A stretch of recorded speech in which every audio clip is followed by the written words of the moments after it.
Now. On 105.9 FM and streaming worldwide on the WMAL app. O'Connor and Company. It's 6:07. It's O'Connor and Company. Thanks for tuning in here this Tuesday morning. Coming up at 6:35, Jonathan Schanzer of Foundation for Defense of Democracies. The latest on this intel leak about Israel's plans vis-a-vis Iran. 7:05, Glenn Davis, Director of Virginia Department of Energy, about plans to expand nuclear power in the Commonwealth. 7:35, Susan Crabtree of Real Clear Politics. 8:05 is Tim Murtaugh. He's a senior campaign advisor. Got to get to the bottom of this McDonald's gate here, this Big Mac gate story. I can't believe it continues. And then at 8:35, Tom Bevan, Real Clear Politics. It's Julie Gunlock over there and Larry O'Connor over here at Hillsdale College in Michigan as we track this battleground state leading up to the big election, which is 2 weeks from today. Larry, are you ready for this, Julie? I am. I'm ready for it, but I can't believe it's here. It's just been a long wait.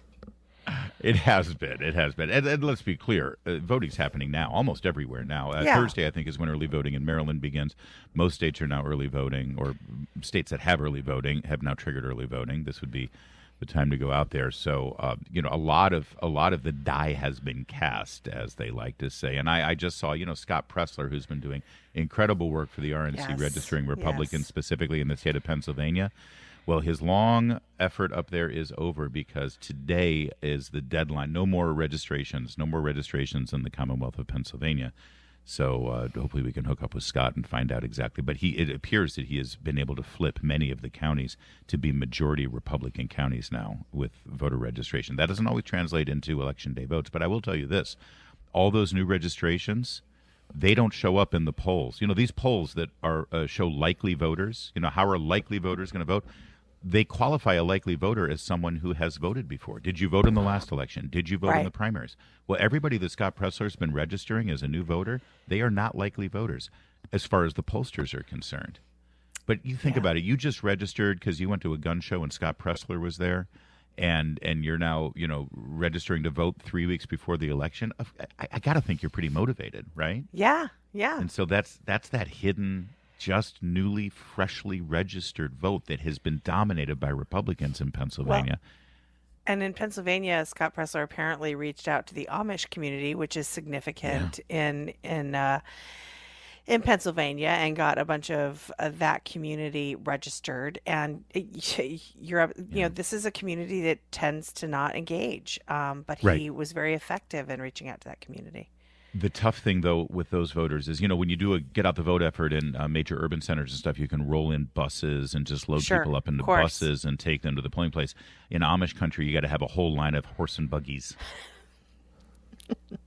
And that's a lot of effort. There's a lot of coordination there for the get out the vote effort. Yeah.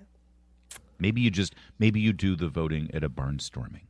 Maybe. You do a barnstorming and then you have or a barn raising. Isn't That's that what they I meant. call it? I meant a barn raising. Yes. I'm sorry.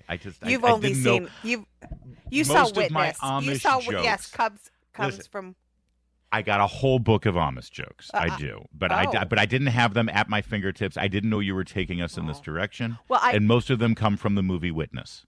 I was gonna say, you saw Witness in the '80s. You're done. That's right. You know everything you need to know. Meanwhile, in Pennsylvania, Kamala Harris, as we mentioned earlier, was campaigning with Liz Cheney because that's how you seal the deal. Gosh. By the way, I just want to point this out quickly because once you see it, you cannot unsee it. They were campaigning in front of these banners. They set up these, what do you call them, easy ups or step and repeats or whatever they call them, right? With slogans on the back of them. And Tim Walz, I don't know where he was campaigning yesterday. I think he was also in Pennsylvania, which is odd planning for a campaign. Boy, they're the professionals. And he also was campaigning in front of this very similar thing. And they've got the same slogan on them, which says country over party. Country over party. And the message I guess they're trying to convey, especially with Liz Cheney, is that you need to pick your country over your party. You may be a Republican, but you got to vote for what's best for your country, not your party, and that's why you need to vote for it. Because all good Republicans vote for, a radical left-wing Marxist like Kamala Harris, right? Right. But and this is the thing that you cannot unsee. When you see that slogan, country over party, when you look at the dour faces of Liz Cheney and Kamala Harris sitting in front of this giant sign that says country over party, it has a new meaning. It doesn't look like it's country over party. It looks like they're throwing a party for the end of the country. In other words, they're having a country over party. Yep. It's a party because the country is over. And so once you see that, I see it. Right? Come. Hey, you want to come to my country over party? We're having a big. It's actually going to be a surprise country over party. Okay, so please don't tell the country. We're trying to keep it a surprise. All right, let's get to the audio here. My favorite part, by the way, of the entire town hall. This was a town hall event. That's how it was billed. Liz Cheney, Kamala Harris, and the town hall event began with Maria Shriver, who last I checked is still an employee in good standing for NBC News, isn't she? Yes. Isn't she isn't she a special correspondent for Today's Show or something? Yes, and I think so, but she also occasionally will do like a special, like a documentary special on one of the nighttime shows. So she's the moderator for this town hall. And, when you do a town hall event, what is the hallmark of a town hall? There are two hallmarks of a town hall event. Talking to the townspeople. Right. That's the whole idea. The number one is that everyone's sitting around you because it's a town hall. So you have to sit in the round. It's theater in the round.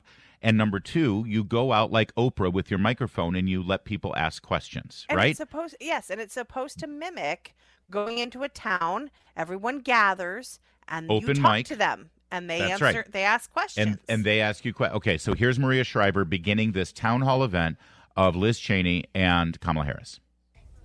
You're not, unfortunately. We have some Sorry, the question from the person in the audience before they began was, are we going to be able to ask questions? Mm-hmm. Can we ask questions here?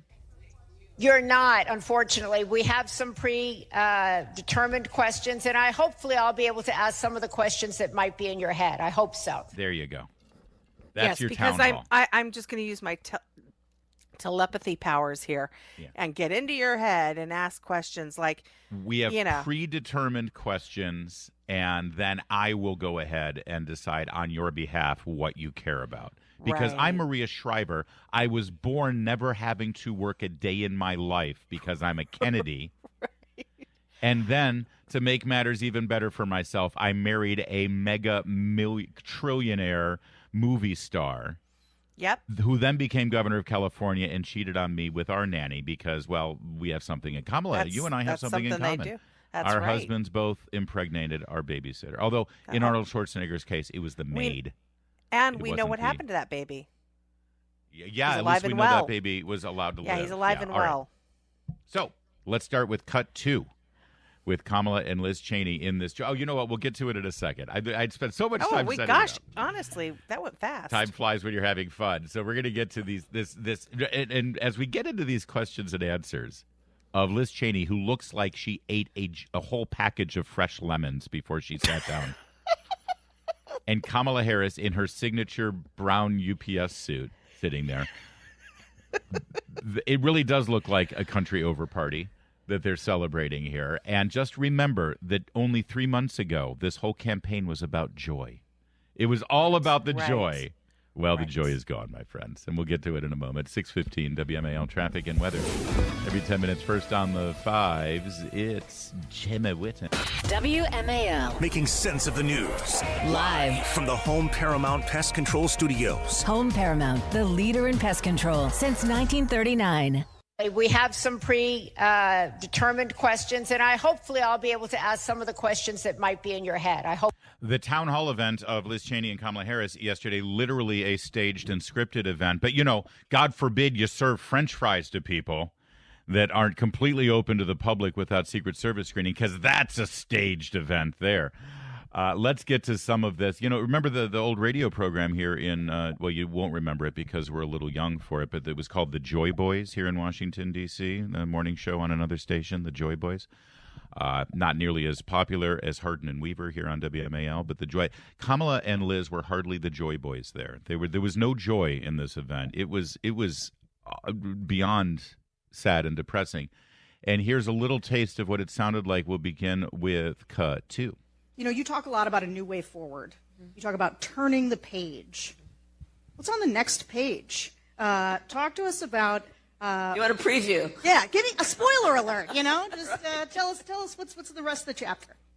Well, first of all, I will say that it is a metaphor that is meant to also describe my intention to embark on a new generation of leadership. It's a metaphor. And we're not really turning a page. Mine will not be a continuation of the Biden administration. I bring to it my own ideas, my own experiences.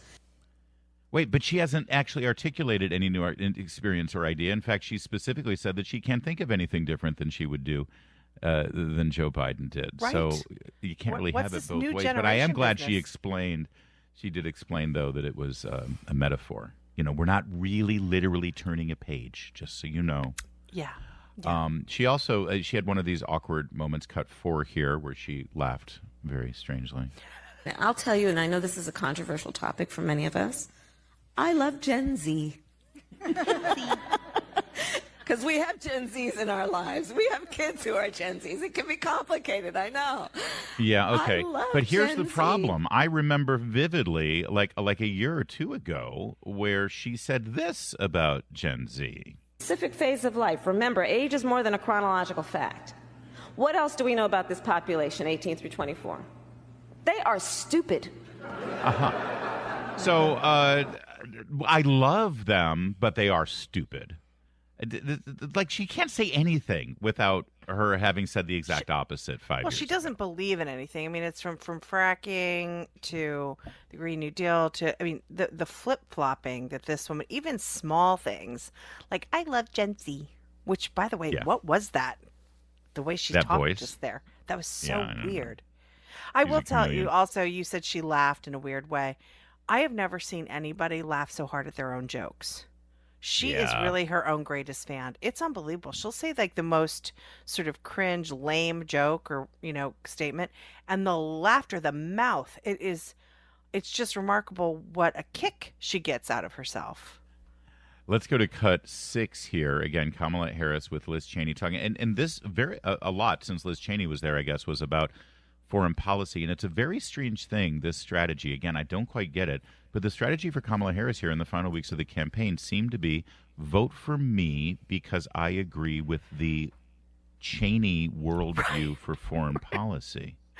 Right. I mean, again, the majority of the left wanted him tried for war crimes, for years. Yes. I mean, they've always, the Cheney, Darth Vader, he's like the great evil. War don't forget, that's where the left was. And now the most radical member of the Democrat Party is embracing Cheney and his worldview. And it's like, I know that y'all bristle at the idea of a uniparty or, the deep state or the American Leviathan or the permanent political acts and all that. It's really hard for us to not take those characterizations seriously about what goes on in D.C. when Kamala freaking Harris can now embrace Liz Cheney and their approach to foreign policy and national security. It's like, who are we right now? Who are they? Well, it just exposes it's all political expediency. If demonizing someone, dehumanizing someone, which they did to the Cheney family for decades, gets them something, great. But now they need the Cheneys. So suddenly he's a swell guy. Or they all really have always agreed with each other, and all of the partisan bickering that we've seen over the last several decades has all been a show. Yeah. Yep. Cut 6 here is Kamala and Liz Cheney talking about how good they are and smart they are with foreign policy. So I've now, as vice president, met over 150 world leaders, presidents, prime ministers, chancellors, and kings, many of them multiple times, to the point we're on a first-name basis. And the last few times I've seen them in the relative eve of this election, they are very concerned, our allies. Because, as you know, when we walk in those rooms around the world representing the United States of America, we have traditionally been able to walk in those rooms, chin up, shoulders back. Oh, stop. Does anybody believe that Joe Biden has better represented and more proudly represented our country to foreign leaders over the last 3.5 years than Donald Trump did in his 4 years? And And again, they're you know what's amazing to me about Kamala Harris's final arguments is that they're pretty much using all the same arguments that Hillary Clinton used in 2016. They pretend like the 4 years of Trump as president never happened. Right. It's all the same argument. And I, again, don't look to me for predictions. It could work, I guess. It might work, I guess. But I don't think people are nearly as stupid as Kamala Harris thinks they are. And they're certainly not as stupid as Kamala Harris is. It's 6:23. Now. On 105.9 FM and streaming worldwide on the WMAL app. O'Connor and Company. 6:36, O'Connor and Company on a very busy Tuesday morning. How busy? I'll tell you how busy. At 7:05, Glenn Davis, Director of Virginia Development of Energy, to talk about plans to expand nuclear power in the Old Dominion. At 7:35, Susan Crabtree, Real Clear Politics. At 8:05, Tim Murtaugh is a campaign advisor on the Trump campaign. We'll find out the controversy over Donald. I don't know if you knew this, Julie Gunlock. Did you know that Donald Trump didn't actually work for McDonald's? I am shocked. It is a scandal beyond belief. Yes. Yeah, exactly. So we'll get to the bottom of that. 8:35, Tom Bevan, Real Clear Politics. That's Julie Gunlock. I am Larry O'Connor, and joining us right now is Jonathan Schanzer, a frequent guest on the program, Senior Vice President of Research for the Foundation for Defense of Democracies. There's much to get to as we turn our sights to the Middle East. Mr. Schanzer, thanks for joining us, sir. My pleasure. This is woefully underreported in our corporate-owned, boring legacy media here, but it should be a scandal for the ages that it appears, and the United States investigative authorities are actually looking into the fact that classified documents that our intelligence agencies apparently had either obtained or had created based on their own surveillance of Israel, that had determined some of Israel's plans for attacking Iran in retaliation for their barrage of ballistic missiles 2 weeks ago in our allies, the peaceful nation. That somehow those classified, top-secret intel documents have been leaked, apparently, from within the United States government to a public forum that Iran was able to access. Did I properly frame this, exactly what happened? No, you're absolutely right. This was a document that appeared in a Telegram channel that was widely associated with the Islamic Republic of Iran, with the clerical regime there that has been itself waging a seven-front war against Israel and the United States, attacking our troops in places like Iraq and Syria and Jordan. Somehow this appeared on the Telegram channel. Apparently, elements of the report that were posted, which were meant for Five Eyes allies, right? So this was meant for the U.S., Canada, England, Australia, and New Zealand only, for top secret consumption. This now all of a sudden appears publicly there. It includes some of the targets and some of the capabilities that the Israelis have. This is a debilitating blow to the trust that has been built between our two countries at a time that it's been already tense, because the Israelis have already said repeatedly that the Biden administration has been trying to hamstring them and to hold back some of the Israeli capabilities, or even some of the targets that the Israelis have been looking at. We understand that, of course, some of these targets were intended initially to be oil targets or nuclear targets inside Iran. The administration's been watering down those targets, and now we now see that a lot more has been actually exposed and could potentially alter what Israel hits when it finally does respond to that ballistic missile attack. Jonathan, on Sunday, this past weekend, Speaker Johnson on CNN's State of the Union, he said that there is an investigation. He said an investigation is underway. Who's running that investigation? You know, it's unclear. I think a lot of it is going to probably come through ODNI, the Office of the Director of National Intelligence. But what we really, I think, need to be taking a closer look at is the Pentagon itself, where we believe this is where the information was leaked from. There have been some concerns about a handful of individuals who have been working at the Pentagon who may have strong either associations or even leanings to support the Islamic Republic. The point is that at the end of the day, we obviously don't know who did this, but it really doesn't matter whether you're pro-Israel, pro-Iran. One of the things that when I worked at the U.S. government, you have to understand immediately here is that when you get clearance, when you're approved to get clearance, you've gone through that process, it's fairly simple. You just don't release information that you see. You don't share it. That's the rule. If you're caught, you lose your job. Maybe you go to jail. This is what needs to happen right now as this investigation proceeds. I just want to drill down on this so that there's no ambiguity. It's based on everything we know so far. It appears, and please correct me if I get this wrong.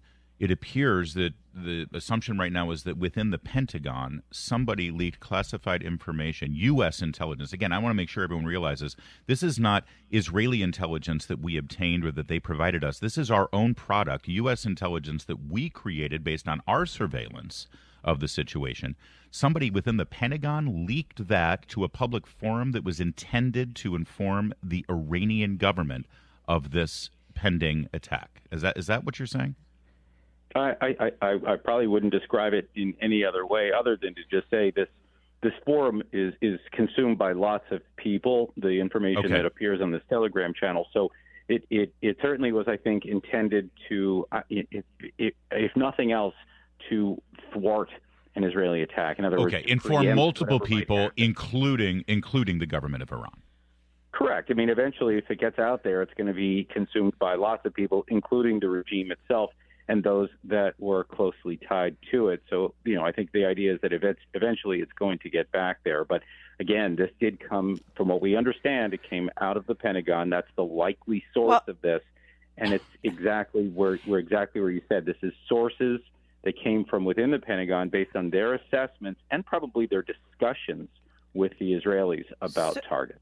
So, Jonathan, this Iran Experts Initiative, this is connected to Robert Malley and Ariane Tabatabai. They did put people at the Pentagon. This is this group that was supposed to put people at the Pentagon, think tanks, and within the government to sort of work to bolster Tehran's image. Is that, first of all, is the Iran Expert Initiative does it still exist? Are they still putting people around sort of Washington in different positions? Well, this was something that I think dates back a decade or so, best as we understand it. And we do know that the FBI has looked into this. There was, of course, the suspended U.S. diplomat, Rob Malley. He was dismissed, I guess, about a year ago now. He was the special envoy to Iran. We don't know exactly what happened when he was dismissed. The White House has not shared specific information about why he was dismissed, how he was dismissed. All we're hearing is that he mishandled classified information. We don't know more than that right now. And I do think that this is exactly the moment that the White House needs to come out and explain exactly what happened. But there are other individuals, including this woman that you mentioned, Ariane Tabatabai, where, it appears anyway that she also had these proclivities to, be at least somewhat supportive of the regime in Iran. And it's unclear whether she's involved, but she's been at the Pentagon in a sensitive position. And so her name has come up here. I obviously have no idea. None of us have any idea who's involved in the leaking of this information. But now that we've seen this leak, now the question becomes, is it the usual suspects that need to be rounded up, or is there a bigger problem at the Pentagon or beyond that is going to require a serious U.S. investigation? Again, it's really not about Israel or Iran at this point. As someone that's held clearance, it's just a very simple thing. You are not allowed to release this information. You sign away your life effectively when you get the privilege of consuming classified information within the U.S. bureaucracy. We need a Whittaker Chambers to step forward and sort of blow the whistle on. I mean, it feels like that. It feels like we're in an Alger Hiss, Whittaker Chambers moment within our own government. and it couldn't be more dangerous at this time. Jonathan Schanzer, we got to leave it there. Foundation for Defense of Democracies. Thanks for joining us. We'll continue to tap on you and your organization as we continue to learn more about this. Thank you, sir. Thanks for having me. Miss anything? Don't worry, we've got you covered. Get today's breaking news on the Vince Colonnese Show, weekdays 3 to 6, right here on WMAL.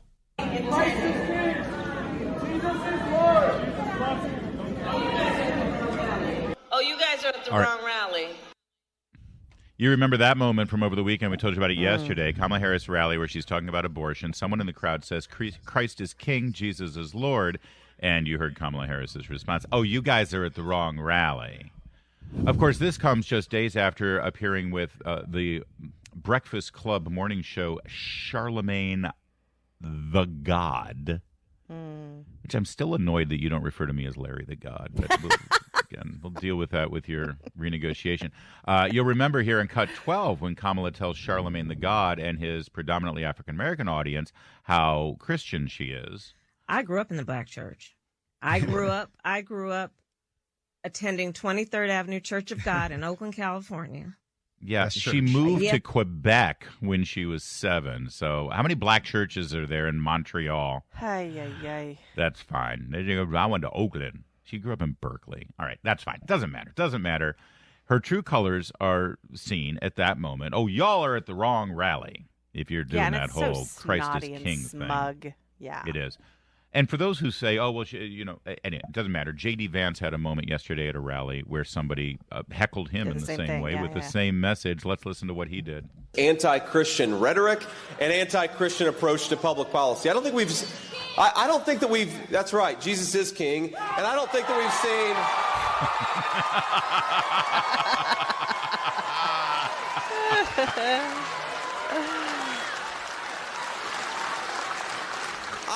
I don't think that we've seen anything like this in modern American politics. There it is. That was a good moment. Good moment, and made to order because of Kamala Harris's ineptness on the campaign trail. She really is a terrible candidate, and she could still win. So let's just stay focused, shall we? 6:52.